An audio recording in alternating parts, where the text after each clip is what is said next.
Thank you very much, my dear friend and brother Alistair, for your very kind words.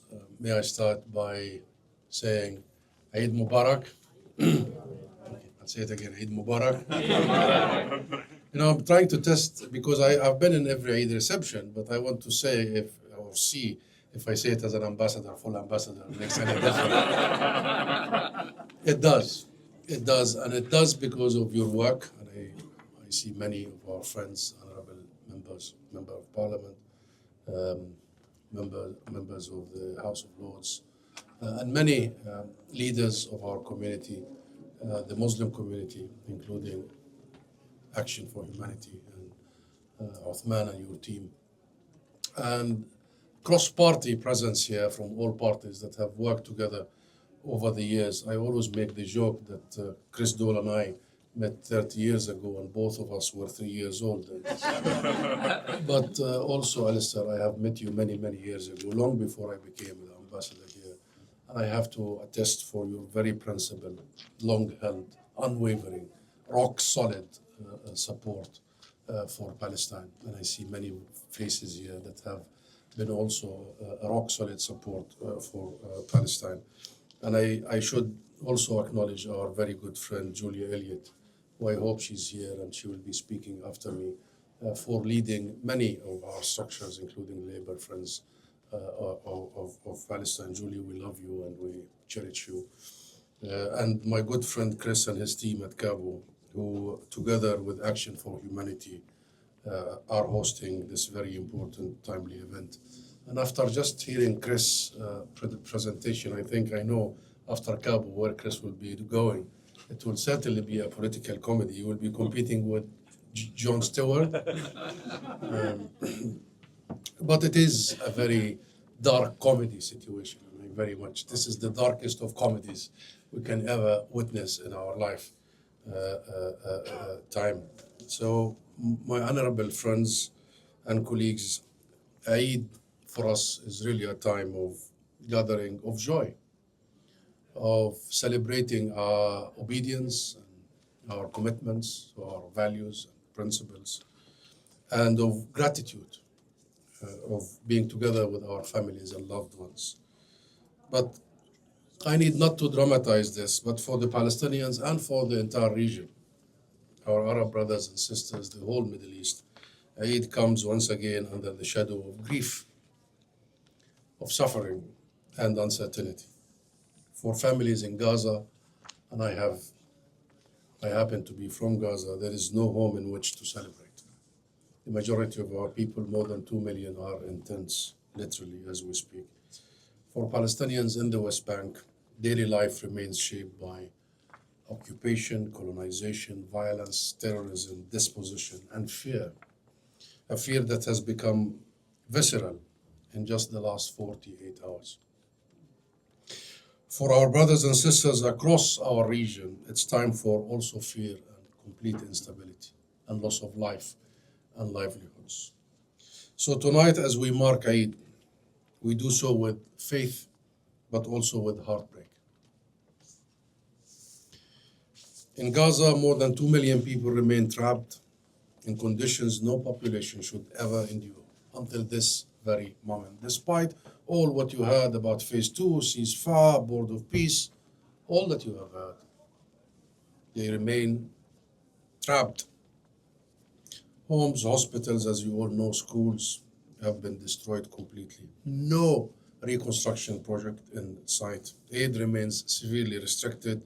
Entire communities have been displaced again and again with nowhere safe to go. And there is no such a thing as ceasefire. Almost every day, Israel bombs, including yesterday. Hundreds of our people in Gaza have been killed since the so-called ceasefire have been announced.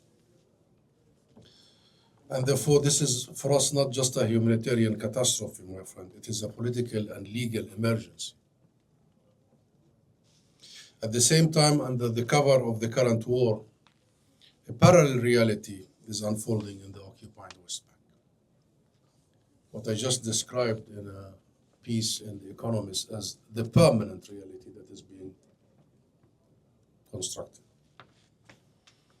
And in the past 48 hours alone, and many of you are following, it has reached a horrifying intensity that demands we speak plainly tonight. Settler terrorism is not a French phenomenon. Settler terrorism is not a French phenomenon. It is a systematic, state-enabled campaign of terror against Palestinian civilians, their homes, their livelihoods, and their lives. In just the last 2 days, armed settlers, gangs have rampaged through Palestinian villages, towns, burning homes, destroying crops, attacking families, with the protection and in many cases the direct participation of the Israeli military forces. This is not intention. This is not a cycle of incident and response. This is organized terror. It is organized terror, carried out with full impunity, backed by the state power and enabled by the silence of the international community. And I'll tell you, as a refugee myself, born in Rafah, in Gaza, I heard this from my grandfather. This is exactly what happened in 1948. Exactly.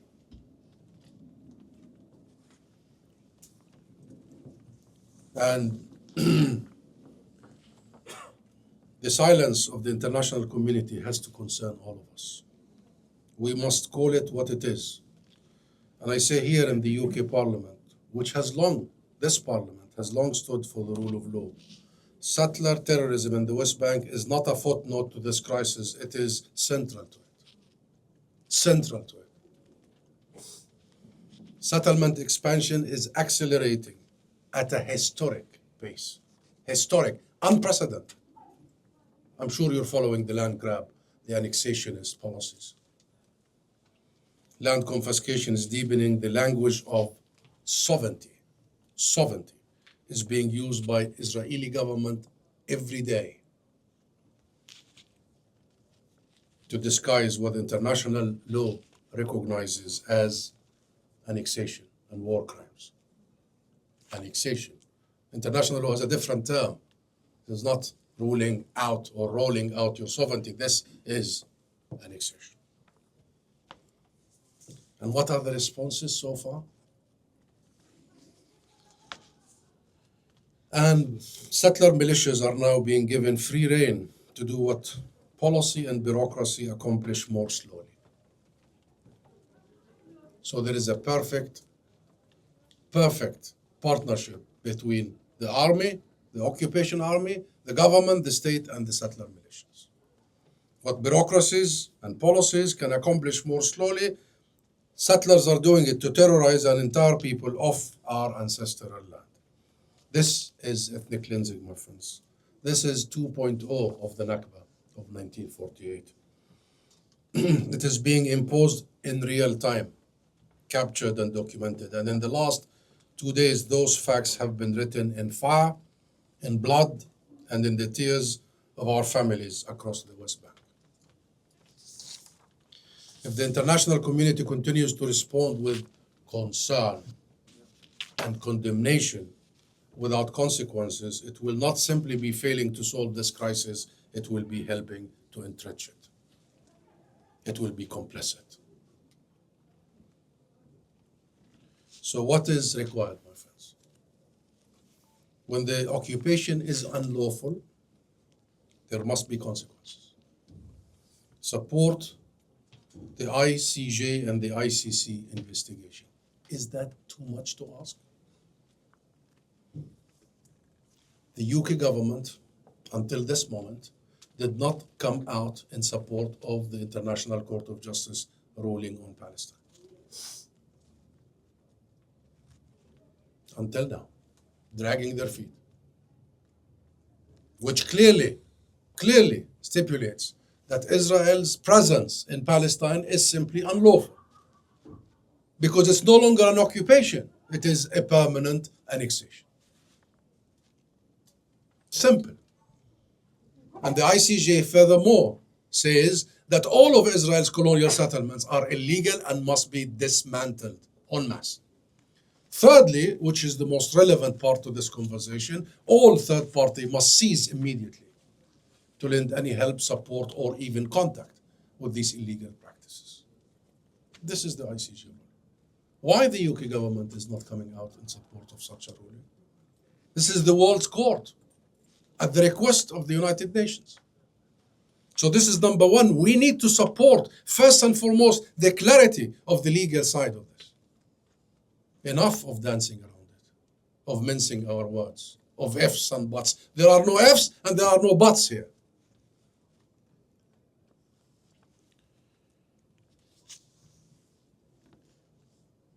And we need to be serious about refusing to recognize or assist in maintaining this illegal entity. When settlements are illegal, there must be consequences. Ban UK-based financial institutions from funding them. This is not a political demand. This is a legal obligation. The UK Charity Commission must ban any charity here that ends up funding illegal colonial entities built on stolen land and stolen resources. And prohibit the import of goods from these illegal settlements. Ban the settlement products. What are we waiting for, and how many times we need to continue explaining what kind of action that needs to be taken? Every morning we hear the condemnation of the UK government that these settlements are illegal. Good. Excellent. Why do you import their products? Do you label the ivory products or you ban the ivory products? And is it difficult to suspend relevant trade agreements? How about banks? How about Israeli banks that are operating in these illegal settlements? Is UK dealing with these banks legal? And put aside international law. Is it legal as per UK domestic law? And if you have 6 hours, the list goes on of what every government that is party to international law must do now to stop what I have just started by explaining. Because we should not repeat the experience of the Nakba in 48 or the experience of the genocide in Gaza. We were stuck for 2 years debating whether it is genocide or not actually trying to stop it. But now I stand here as the ambassador of the State of Palestine to tell you what is happening in the West Bank is ethnic cleansing. It is mass transfer. So as opposed to begin to and start to debate it, we must start to stop it immediately before it's too late again. And my friends, sanctioning the ecosystem of the occupation and the government that sponsors them is no longer, again, a political demand. This is a legal requirement. We cannot be selective anymore. Oh, we will just sanction this organization in the settler movement. What about the other? Oh, we will sanction these 2 sitting ministers in the Israeli government. What about the entire government? They are implementing the policy of the government. You cannot be half committed when it comes to illegality, and I see some lawyers here. You are either committed to law or you're not. There's nothing in between. Nothing. And really, I'm speaking from my heart because this is another moment where either we do it right or we're going to come back again and we will be discussing how we missed an opportunity to stop another atrocity. So the banning of arms exports needs no discussion. Arms embargo need no discussion in light of the international court's ruling and the violation of international law. So my friends, this country has recognized the state of Palestine, but that was the first step. not the last. Oh, we've recognized the state of power. Thank you. But you recognize the state of Palestine not for Israel to erase it. You recognize the state of Palestine so we work together to establish it. And I'm sorry, I speak to many of your colleagues in the government and also here, they think the recognition was like, we've done a great.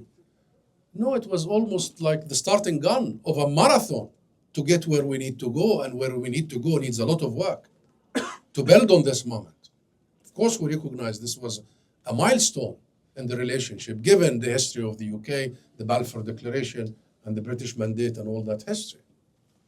And I'm not going to go much further, but I'll come back to the fact that I need you to know that Palestinians are not the obstacle to peace. We are entitled to it. We are entitled to it. We are entitled to these inalienable rights that our people have been struggling for a century, relentlessly. This is our message during this Eid. And by the way, while we are asking the agency of the world to act, we have agency, and our people have refused to be erased, and have shown you and the world the dignity, the resilience, the heroism of refusing to be annihilated and remaining on their land and producing another generation, a new generation after a generation of very educated Palestinians, clinching to our hope and to our future. And therefore, my friends, we really need to think together and act together at this moment. So the spirit of Eid, which for all of us is a spirit really of coming together. The spirit of Eid is a spirit of celebrating our achievements. And I think we all, given what is happening in the region, we are desperate for celebrating achievements. And I think the one most important achievement we should celebrate is that Israel, like any other country, is held accountable. And we must do that, and we must do it now. Thank you.